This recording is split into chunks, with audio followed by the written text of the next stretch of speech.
Welcome, brothers. Welcome, sisters. Welcome to our program On Target. And today is Monday. That's the day we're celebrating Emancipation Day. And the number to call is 442-0175. And still you could speak about anything because we are emancipated people. We are free. We got that freedom because we were one slave for 300 years. And I think it's about 180, 184, 190 years now since we are well liberated, well emancipated, well free. Obviously, perhaps we are challenged to internalize that freedom and tell our children what it means, to let our family know what it means. Bob Marley's here about mental slavery, and we like to use that word. And still, what does it mean? What does emancipation mean to you? What does it mean to the family? You pick up a family, a woman, man, spouse, you have children, and you have to tell them the emancipation story. That 300 years ago, for 300 years you was in slavery. And 190 years ago, you were emancipated, you were free. And we must be able to tell them what it means. Every year around that time come, we light to torch, we beat we drum, we wear we African colors, and we celebrate that freedom. And we are correct. Because the black man was perhaps experienced the worst form of slavery in history. If you were a slave, your children were slaves automatically. That's the worst form of slavery. And when we were liberated, when we were emancipated, we had nothing. The house we were living in was master house. So it didn't belong to us. So I could sit down and try to envisage, imagine what happened to the people. I know some men walk away, particularly if they didn't have wife, and if they didn't have children, or they didn't claim the children they had. They say, no longer working for massa. I'm going and fish, I'm going and hunt, and not working for you again. Have you ever thought what happened to the women with children? Or the men that decided, no, I can't leave my woman and go. They had to stay in the barracks. And they had to continue working for massa. But now they had to pay for the barrack. Well, they had to be responsible for the medical health care. That's not nothing. Because when slaves reach a stage and they get sick, massa want them dead. They don't want this burden to carry no sick slave. So medical bills wasn't much of a problem. And they used to use a lot of the bush medicine and traditional medicine. But they had to feed themselves now.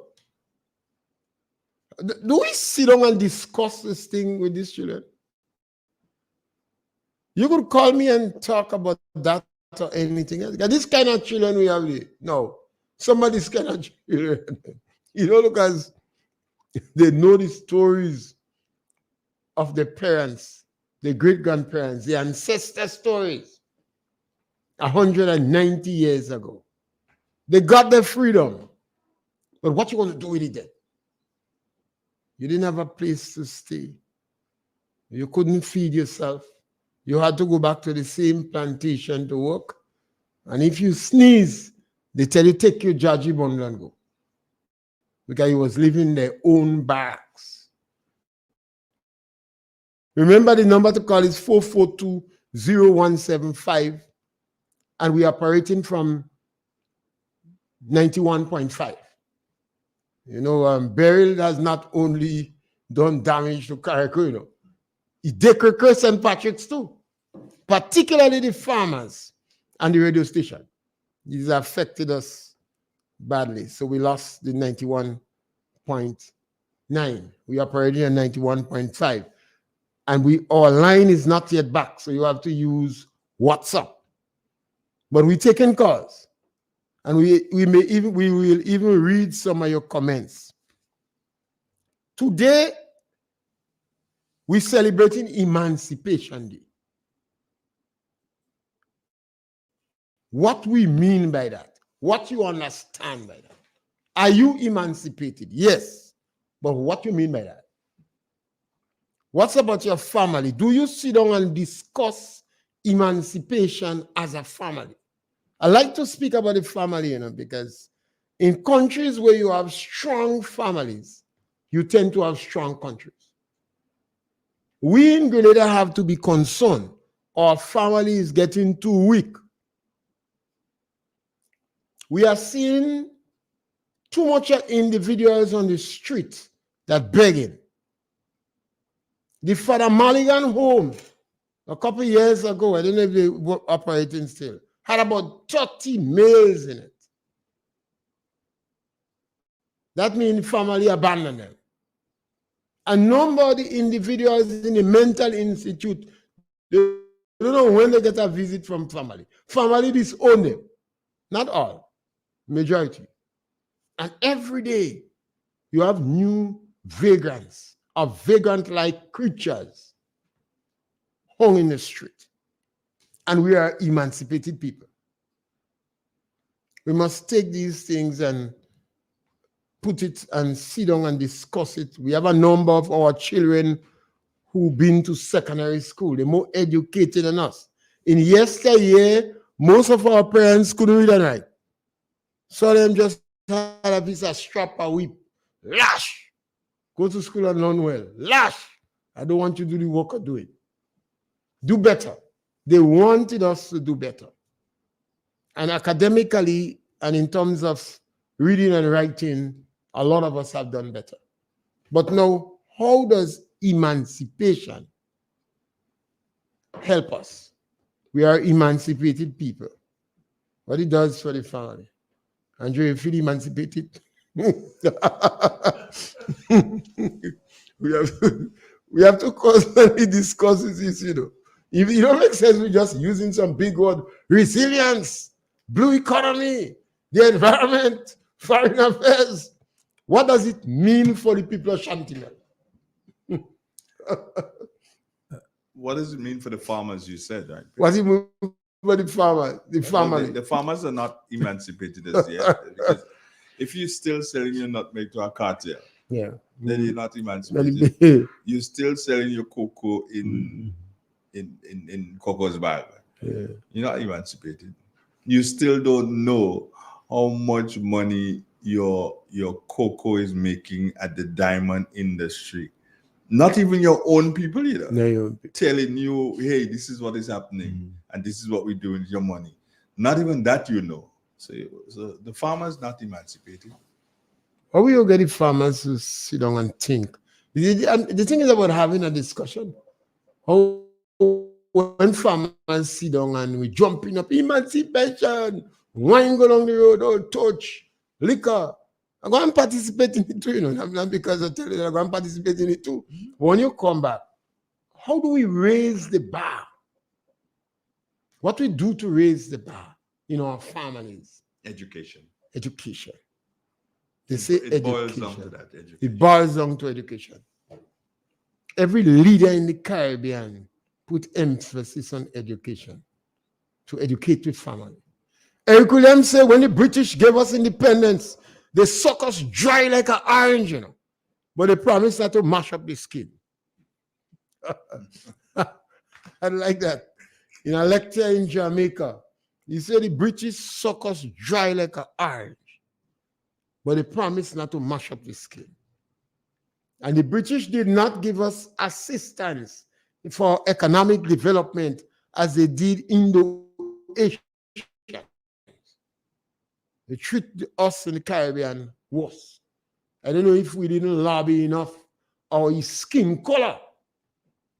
Clout we lobby in talents. The brightest sons and daughters in Grenada, in the legal fraternity or lawyers, they voted against referendum. Mm-hmm. They didn't want the CCG. they had more confidence in the British system. There's something that I wanted to do your brain with here, and it is here. We speak at this time. At this time, the Caribbean, Grenada, I know for sure, and by extension, the Caribbean, they're speaking the language of reparations. Correct? Yeah. And our person who is championing that cause is Ali Gill. Now, how can you speak reparations when the people do not understand what is emancipation? And that is something that we have to do so and come to grips with. You cannot speak reparations. You cannot speak that language until the people understand where this stems from. Because if there was no slavery, then there would have been no reparation. Mm-hmm. If there was no slavery, then there would be no emancipation. So one leads to the other. But if we cannot understand and we cannot appreciate, and we think that it is time to drink rum and beat drum with flambeau in hand, if we think that that is what it is, then the reparation is not going to make sense to us. Well, generally, people believe that slavery was so, terrible, and we should get some money for it. In its final analysis, that is. And I have no reason. But who's the money going to? I don't know yet. Yeah. And I don't disagree with reparation, but I've said on many occasions, I'm not fighting for reparation. Mm-hmm. If you get money, you get. Because I think those who are championing the reparation cause have left out an aspect of our history. The African leaders sold us in slavery. They're guilty too. We need to make demands from African leaders. They sold their children in slavery. We seem to leave out the African leaders as culpable while we go after the Europeans. And nothing wrong about going after the Europeans. They should just bad. They should know better. But the African leaders have no right to sell their children.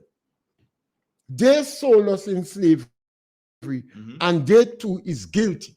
And we should seek reparation from them too.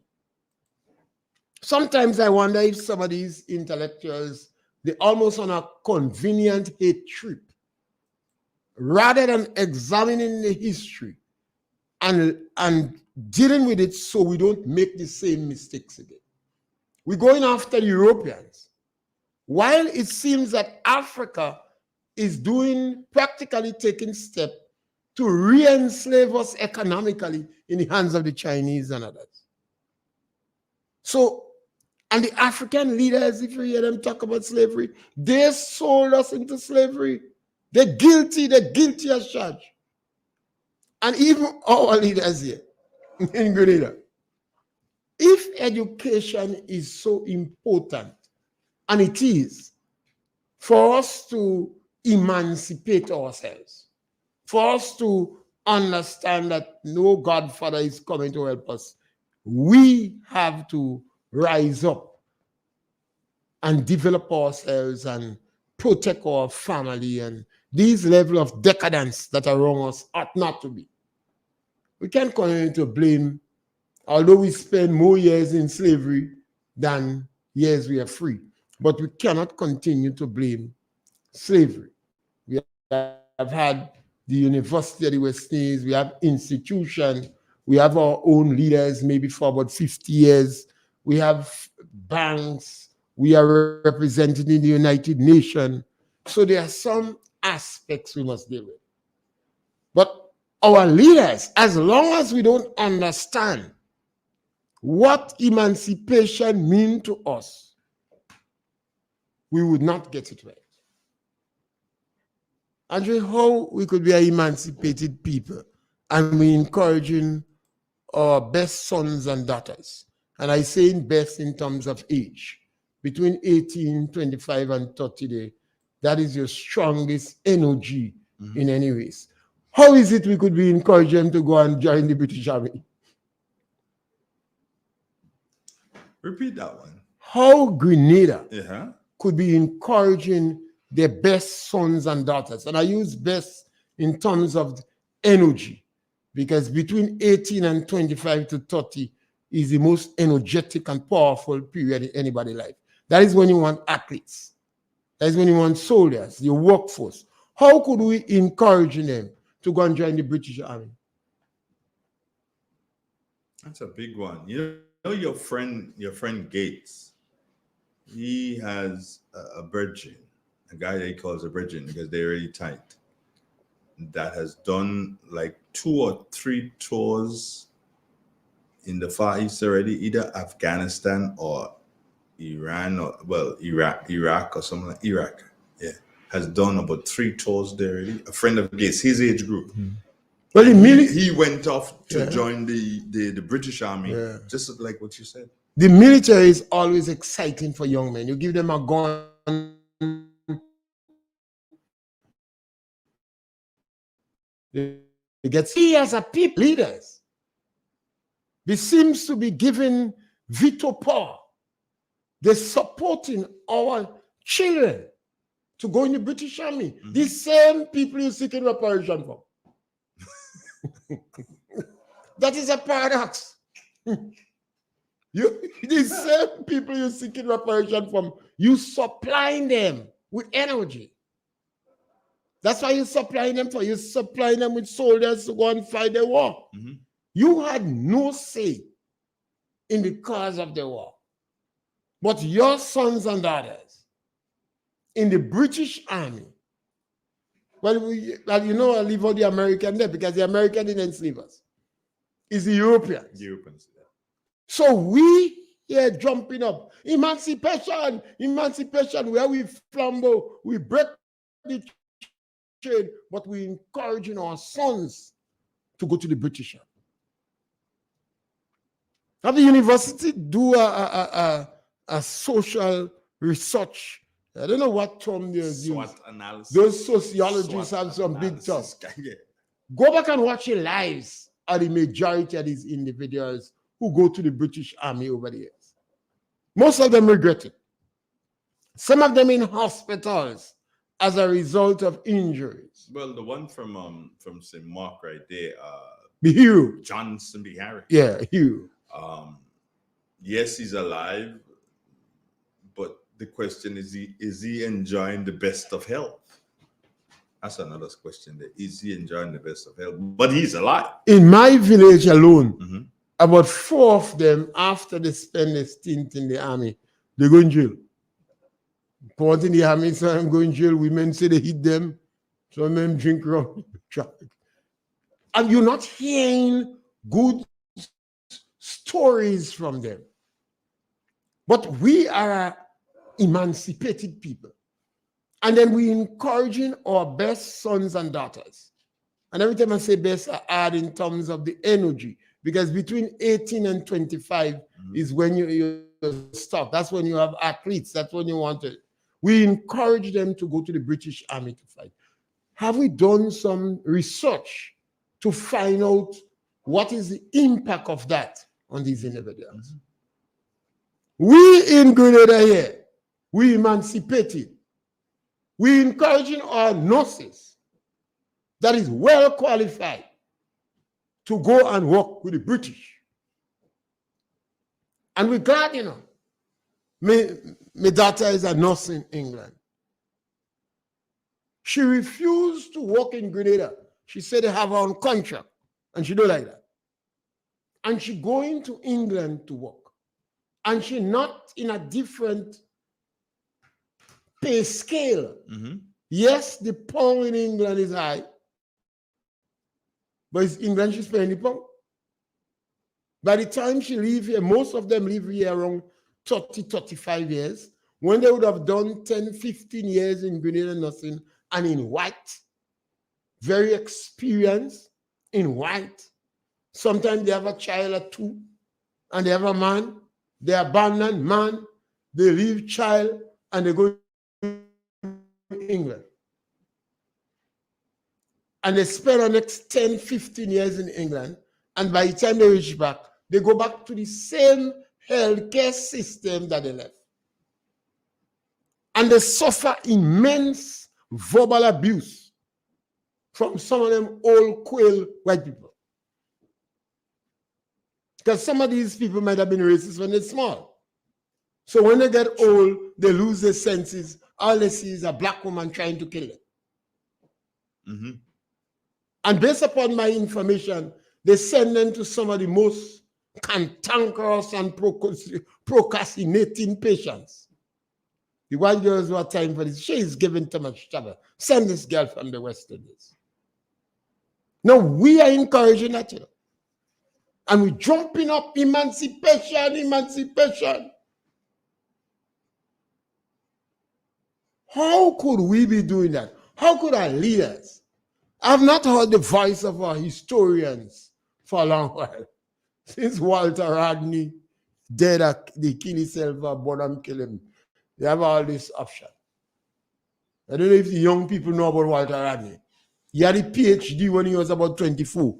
And most countries in the Caribbean ban him, including Jamaica, Barbados, and Trinidad. They banned Walter Rodney. But he was a historian.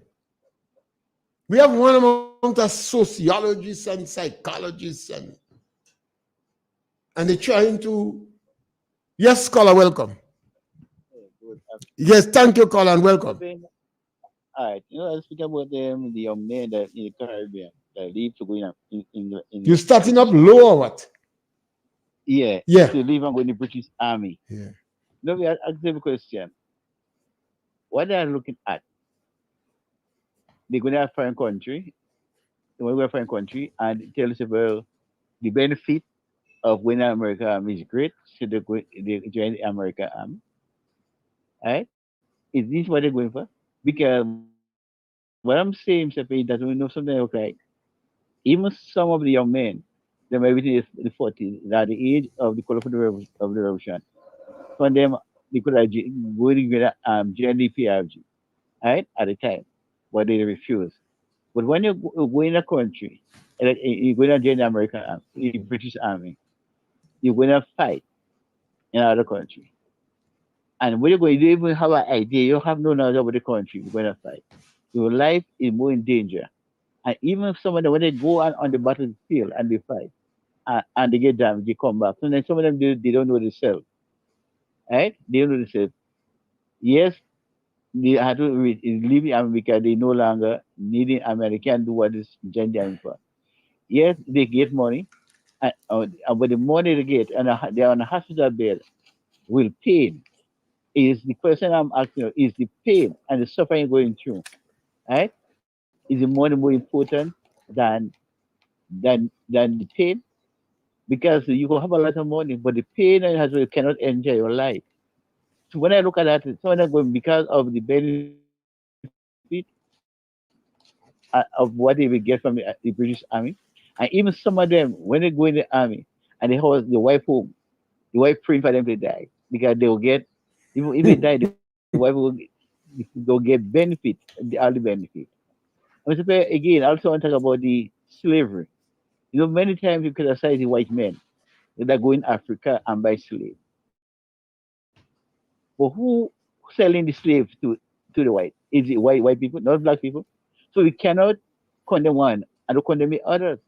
So if it's the white men that going and buy the slave, but who's selling it? Not the black people are selling them. So if we condemn the white people buying slave and come and sell them in the Caribbean to work as work, we had to also condemn the black man who's selling the slave. We cannot praise forgetting one and only talk about the white people. We are condemn both who sell over the slave to the white people. Right? That's what I have to say. Yes, Colin, I like this statement you're making. So now we overlook it. These young, handsome, strong, innocent men go in the army. They're going to fight to kill people that do them not, so they don't have no hate in their heart. It's not to say they're defending the land like Ukraine or Palestine or Israel. Not to say they go and argue with God about the land people take. They don't have no justification to defend no land. With that alone, the psychologist will tell you is some mental shock on the brain. Because they're going and kill people they don't hate. They're going to fight for land that is not theirs. We send them there. And they go perhaps with the view for a better life. We never tell them the hospital in Puerto Rico and other countries. We never encourage them to visit these hospitals and see young men without foot, mad, without hand, crazy, because there are more injuries from training for war than from war in a lot of instances. A lot of women is a good thing for smart women to marry men that are going in the army. Any girl that's smart, you marry a guy that go in the army, and the army encourages them to marry, because when they marry, they have something to come back to. They claim it helps their survivability, because while they're in the army, they have a picture of the girl they hardly know in their bosom to come back to. And that encourages survivability. And if when they come back, they're alive, as soon as they jig, the girl calling the police on them. Because the women practically afraid them now. Because they claim most of the individuals who go to the army and they see all this death, they just have mental problems. And then the woman afraid sometimes they hear how well-behaved she was and they get angry. So as soon as they sneeze, she called the police and she divorced them. And if they're dead, she fixed for life. Even when she's divorced. Well, even when she divorced, she fixed for life. Yeah. I spoke to one girl who soldier whose husband was a lieutenant in the army. She said to me, I could never marry. She said, my husband was a lieutenant or something. She said, he died. She said, I am fixed for life. If I married, this money stopping. She said, no, I wouldn't marry any man. Say that again, Pierre. She says, some people need to hear that. No, I want to. Yeah. As soon as she married, that money stopped coming. So she will have a good relationship with you, but she cannot marry it. She fixed for life. She can live with you. Of course. Everything with you. She could live. Can't marry. She can't marry you. For economic reasons, she can't marry you. Now, if the individuals come back alive, in 99% of the instances, them and the woman break up. And she fixed for life again. She's taking half the money. Now, we in Grenada here, Barbados, the Caribbean, are encouraging our sons and daughters to go in the army. Mm-hmm. But we have some women going out. By the time they come out in the army, 22 years, I think they remain there. They could retire after 22 years. They don't have a child. And sometimes if they have a child, the father they're in Bangladesh or somewhere. So where family life is concerned, going in the army destroys it. And you didn't go in the army to say to defend Lebanon or PLO or Israel. These people give you justification for what they're fighting for. They argue with God, they argue with Allah. You don't go in the army to defend Ukraine. You don't fight in to defend Grenada. You go in and kill people you don't know. And we as a people that is well emancipated is encouraging our sons and daughters to do this thing. Something wrong with the education system. Because I know the only answer is our education system.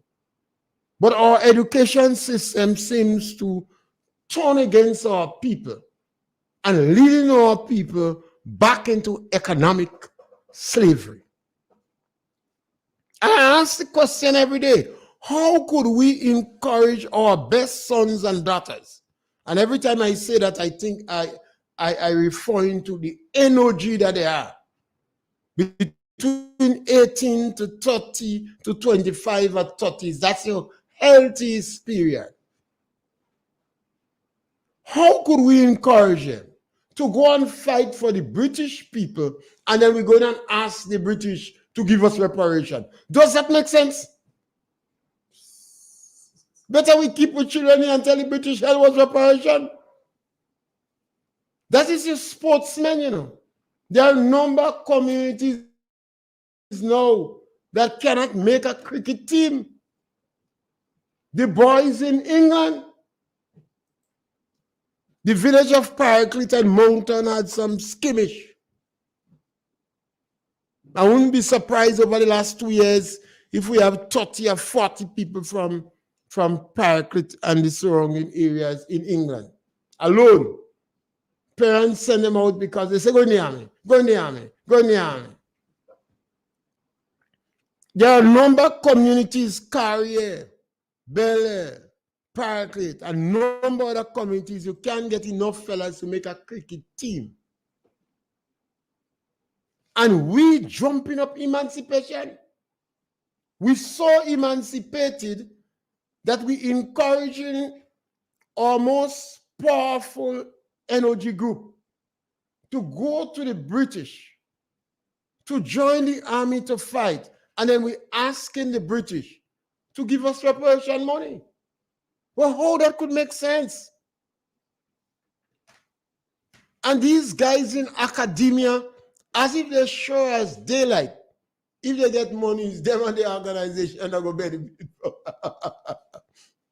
Why must we tolerate our brightest sons and daughters to trick us? I have not heard one of them speak against it. I have not heard one of them speak or encourage our nurses.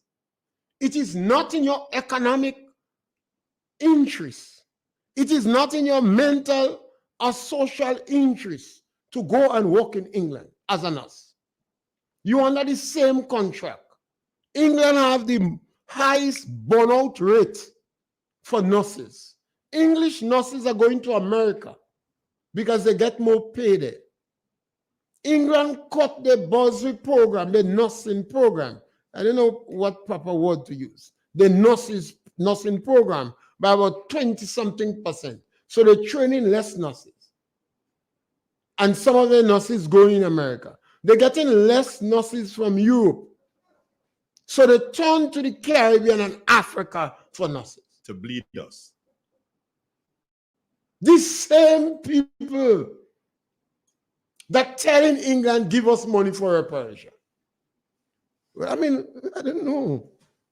I always ask these questions because I don't know if it's me that's stupid. Why is it you encouraging your children to go to the army? To fight for what? Who do them wrong? It's not to say they want to invade the CARICOM. And when these kids go to the army, 18, 19 years, how we grow up with children here, they still need their mother's milk. They still going to their mother, me head hurting me. Mommy want me food. Mommy want me clothes. All of a sudden, we take these kids and send them in the army. That is why when they meet a girl, they holding on she picture for dear life. You know. While the girl praying for them to death, they holding on to she picture to give them hope. Now, what kind of education system we have?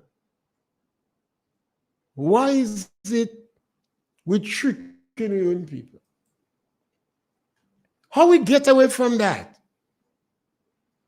Now, we have to talk about that, and we have to force our intelligentsia to talk, because they are the ones that they're on the front line asking for reparation money. They are the ones that instigating our nurses to go in England and work. They are the ones that instigating our young people and telling them, go to greener pastures because you don't have nothing in Grenada. They are the ones that instigating our people, tell them the healthcare system here in Grenada is bad, so go in England. They are the ones, the intelligentsia, academia are doing it, not us. The time has come to corner them, ask them questions. If they're blinking the line. Anytime you see a bright man searching all about for answer, simple answer, he's telling lies. We as a people have to start to face some issues, and perhaps the best way to start is with the family. Try to provide the best education for your children. What is the best education?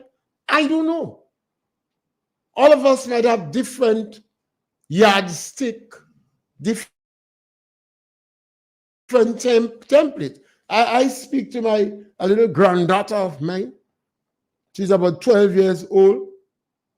And I'm encouraging her to do 8 subjects in school. That is compulsory.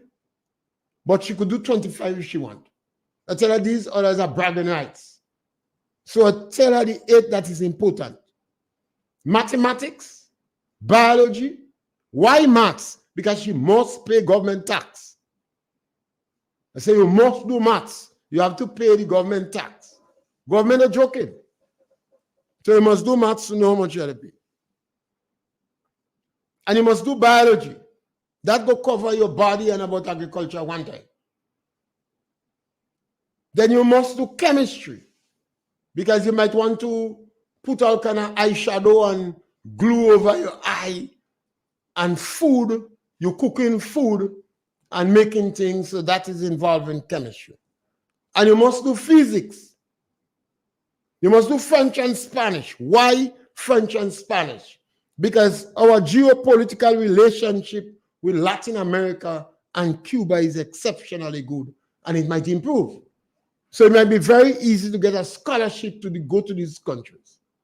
So if you're good in Spanish and French already, then you might save a year or 2 in studying. So that is important to do. I say you must do music. Music will help you in maths. And it's a fallback, the entertainment industry. Or you could even teach children music as another source of income. And you know, computer science is important. Otherwise, they're robbing all the money in the bank. The government of Grenada and other Caribbean government pushing to, what you call it, to go to data. When everything is computerized in the bank, digital or whatever. They go rob all them old people money in the bank. Because while we are not preparing the elderly ones, and we're racing to go to an area that it is not necessary for us to race to go there, we could spend time preparing our people. So they go thief all them old people money. You could tell her to waste time with cookery. Your mother could cook. So you could just take a course in food preparation. That is a 3-week course. Food presentation is a 3-week course. But if you want to do other things for bragging rights, you could do anything. But these science subjects, including mathematics, English language, French and Spanish, you must do it. At what age you must never have one source of income. And by the time you're 14, 15 years, you must start a business. You must have another source of income. One source of income, you will only qualify to trust people to. Can't get rich on one source of income. If you're working with somebody, you can't get rich. You're just around the poverty line. Even the government consider you, if presently you're owning under $3,000 a month, the government of Grenada, they consider you as statistically poor, vulnerable. They're not telling you that loud. What do they mean? Ask any statistician, an economist in Grenada. Once your income is $3,000 or lower, the government of Grenada statistically consider you as vulnerable, poor, so they're not charging you personal income tax. And that is good, you know. I see some people saying they're rich. I say, you're paying government tax. I say, no, I say, you don't rich. If that is your only source of income, you're poor. We have to emancipate ourselves. And we have to start with the education that we provide for the family. Family members have to prepare to work together. You have some big families. All of them, after a few years, maybe have $10,000 in the bank. Long ago, they walk around with bank book and playing heavy. Nowadays, the bank don't give you book. No. If you don't go and find out how much money you have, the bank taking your money to you. Everything is digital, they say. But a piece of land selling, you have 10 members of your family. Are you moving good? Are you tight? The land selling for 70,000. None of you can buy it because only 10,000 there. And the bank don't want to see all you. Because all you poor, all your income is under $3,000 a month. But the last time I checked, 10 persons with $10,000 $100,000. So why you don't buy the land 10 of value? And all you see that $30,000? Because we as a people, we're not working together. Well, if we emancipate it, there must be power in numbers. There are power in numbers. So we could use the resources that we have and bring it together. But let me say to you again, if for the last 5 years, your minimum account in the bank was $10,000, all things being equal, in the next 10 years, your minimum income will be $10,000. Let me say that again. Yeah, I was going to ask you. If for the last 5 years, let's say 5, your minimum savings in the bank is $10,000. The minimum never dropped under 10,000. You had 12,000, you had 13,000, you come 10,000. You take out some, you put some, you go to 15,000, you come back to 10,500.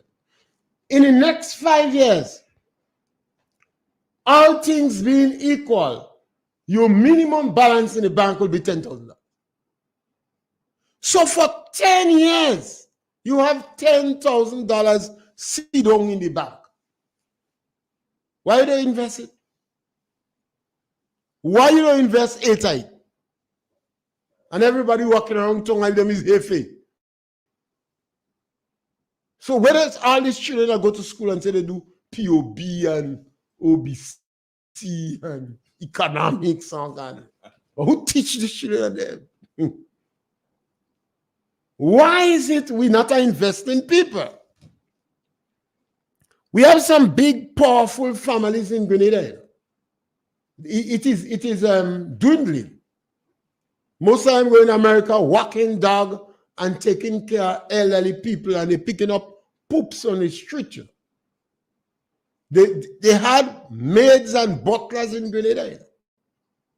But they go in New York City, security, they're running them, they're pulling bull, dollar cab, they're walking in. And they would not have done that in Grenada, because in Grenada, the parents was proprietors. And after 30 years in England, they tell you they buy a house. It's a big achievement to own a house in England or America. Why do you think the house they buy? A condominium. Yeah. That is what Dickens see freaking. When he see the low-income house, Kit Mitchell and the Chinese bill for people in the low income, Dickens said he could never get them that. That is for the diaspora. That is what they just buy and say they buy house in the most instances. So why is it all this economics we're doing in school and POB and OB, what? Why we don't teach our children financial management and investment? And forget all this POB and economics and YOB and all kind of things. Forget that. Just teach money management and investment. So as a people, we pool with resources together. We empower ourselves. We poor, but because of the numbers that we have, we will work together. Man have in a house, you're working for $3,000 a month, maybe you're working by Harvard's singer, coach or somewhere. Your wife, bright, she's a teacher. She's working for $3,000 too. So she have a car, he have a car. Does that make sense? Why don't you buy a little 10 feet, 10, the other little van and them? So when one drive down, one is the conductor. When they coming up, additional income. So additional income. One of that noise that you can't get bus. You should glad you can get bus. Buy vehicles that could take 6, 7 passengers coming up. You going down with passengers, you coming up with passengers. You and the driver sit your wife conductor. You have an additional source of income. Instead of all them showing off. They can't put gas in their vehicle. But both of them have vehicle in house. Once you know where you're walking, people know you're broken. Who are you trying to impress? $3,000 you're making and you have to maintain a car. You're broken. So how come emancipation? That is what is emancipation. Emancipate yourself from mental slavery. You don't have to show off to impress nobody. Fella going to buy the rum shop last time. A fella want to go on him. Man see me drinking a drink, he asked me to buy one again. What? Man a gold chain on in neck. I watch him good. I just tell you the barman give me a drink. I don't stay there long. I might say something. The man I want to gold chain on in neck, he can buy a drink. Oh, you know it's gold chain. Well, he looking like. but I hold on. I asked you that question here because I was in Grenville on was it Saturday, and I walked into a place and I saw this guys trying to select a ring. So many rings, but then I saw him go in his pocket, and I saw him to take out $50. These rings look gold rings to me. So I'm still looking, and then I say to the person there, says, "Oh, how much you want to do?" And they said $50. So I'm like, so he's buying that ring. Yeah. Nice, it looks gold, nice black stone on it, to go and impress your daughter, Pierre. And even sadder when your daughter impressed by that too. $50 ring. Yeah. Could you imagine a man losing neck for $500? It has happened already in well, I don't think the guy lost his life. And this is for real. There's a guy from St. Patrick who was beaten up and chain taken from him many years ago. Mm-hmm. And it was around the festive season, beaten up and chain taken from him, and the chain was no good. There's some cruel things that happen in different places, and if you go to mention them, then people might not want to go to these places, so you just don't say anything, And we're jumping up about mental slavery. Mm-hmm. What you mean by that? Sometimes I just wonder if they want people to hate the white man. You can rewrite you can right the wrongs of history. No. But you could use the past to prepare yourself better for the future. So why we want to people say you're living above your means. You stretch your hand where your heart, you stretch your heart where your hand can reach. You hear all these expressions from your old parents. But in this modern day age, we have so much individuals who have enough certification to make them wiser. So why is it we can sit down and determine, discuss the issue in a family? What is the minimum education that you would think you need to have? At what age you need to have it? What kind of things to do? Speak to them about history. Speak to our children about financial management. Grenada is in a much better position than most countries in the Caribbean. Why do I say that? The majority of Grenadians own a piece of land. A lot of people in the Caribbean renting a house and a spot. A lot of Grenadians own land, or they say family pig. Your family have a piece of land and everybody have a right to put a house on it, because that's why the government come up with possessory title. Because your grandmother dead since Lanel Canel and she didn't make no paper, and everybody have say, yeah, so they living on grandma piece of land. And that is good in a sense, where these elderly people try to provide for the family in the future. But we have a breed of people now that seems to want to impress people who is not interested with a vehicle they can maintain, while they're not educating the children. In fact, I said they're tricking the children. Because if you're encouraging the group with the most energy, your sons between 18 and 25 or 30, your daughter between 18, 25 or 30, have the most potential, the most energy. Why you want this group? Yes, scholar. Yes, scholar. Yeah, Mr. Pierre. Yes, sir. Talking about gold. One day I was in my garden doing some cutlassing, and I find this big ring with a nice big red stone on it and whatnot. And so I said, let me see, I'm Venezuelan was passing by gold, so I will make some money. So the Venezuelan passed, and I said, I have a ring to sell. Say, let me see it. When you take it up, the ring heavy. When you pass it, anything, he said, Mr. That is iron. You want jail? That is iron. If you see the thing real gold, when tell you looking good. And it's iron. So advantage, the guy that ring for $50. You can still iron, just gold places. So they could catch anybody.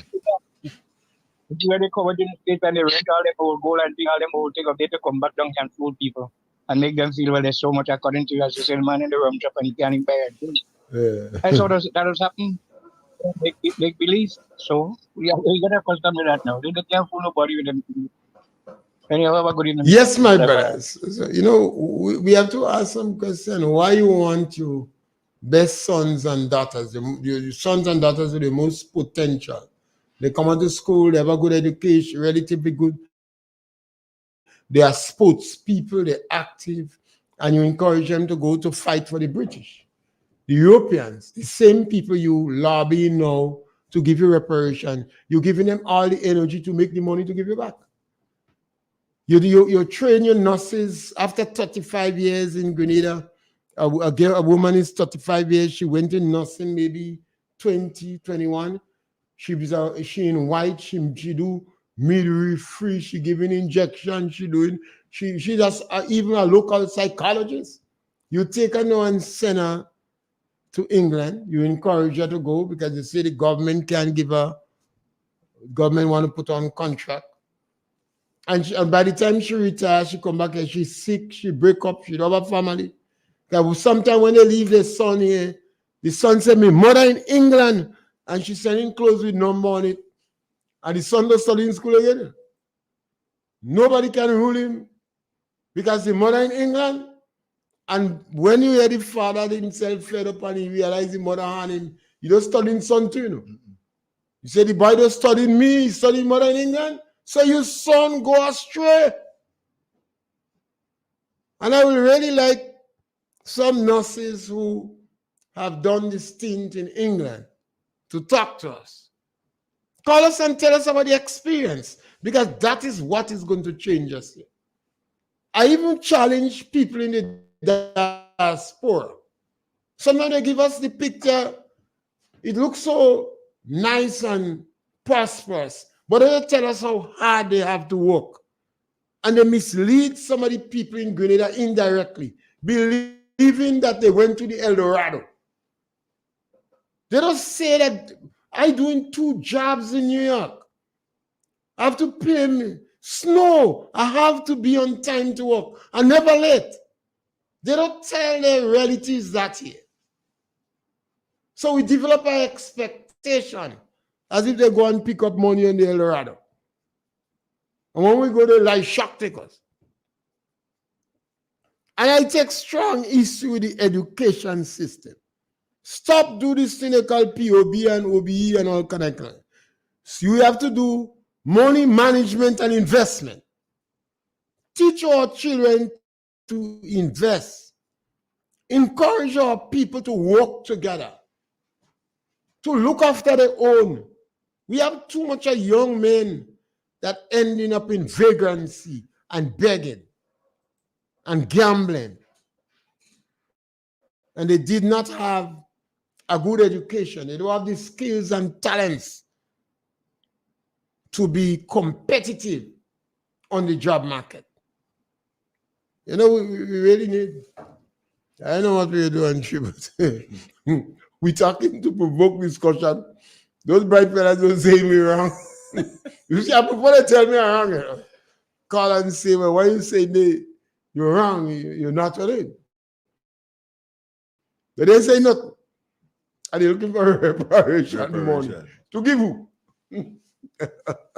What they do to the people reparation? Football and cricket here. That's more than the reparations. Yeah. And while you're doing that, you're teaching them more about the computer, and our nurses, you teach them music. So next thing we have nurses choir, St. Lucia nurses singing with Grenada nurses, Dominica nurse. You have a special choir for, you know. So because nurses, while they're doing nursing, some kind of thing, because obviously they need a house and a car. So government provide houses for them. It pays the government cheaper to build a good 16 by 16 with bathroom and toilet for every nurse. Mm-hmm. I don't know how government doesn't think. It pays you cheaper and maybe charge them $20 a month. Well, they're going to take 30 years to pay, but they could eat. The fact is you want them to know, because that is what they're going in England for. They want to buy a house and a car. And when they go yonder, only sad stories I'm hearing for those that had the opportunity to engage, those that will talk to me. You know, we on the program tomorrow. Most likely Wednesday we will not be there. You'll not be there. But tomorrow we'll be there. And every time we get an opportunity, we provoke discussion. When people talk, particularly with intelligence, we don't want to trick with people too much. Yeah, because when I look at this reparation money, the ordinary man does see. And if you have houses that you build for the low-income people, and you find the house too good, you take it away from them. You give them reparation money. Maybe you might to help them build something. Yeah. We want to thank you very much for being with us on the program today. We always encourage you to share our program, like our program, and subscribe to Real FM, particularly after we take the battering from Hurricane Beryl. Yeah. And next we have the Iceman encouraging the government to close us down and jail with people. We need help. Definitely we need the support of the public, particularly now. You must realize that the level of hostility coming from the government is kind of tough. And the government are easy to take on, politician powerful. So you could give us support by subscribing to our program, liking our program, and giving us support. Yeah. And let us go back and look at the emancipation. Thank you very much.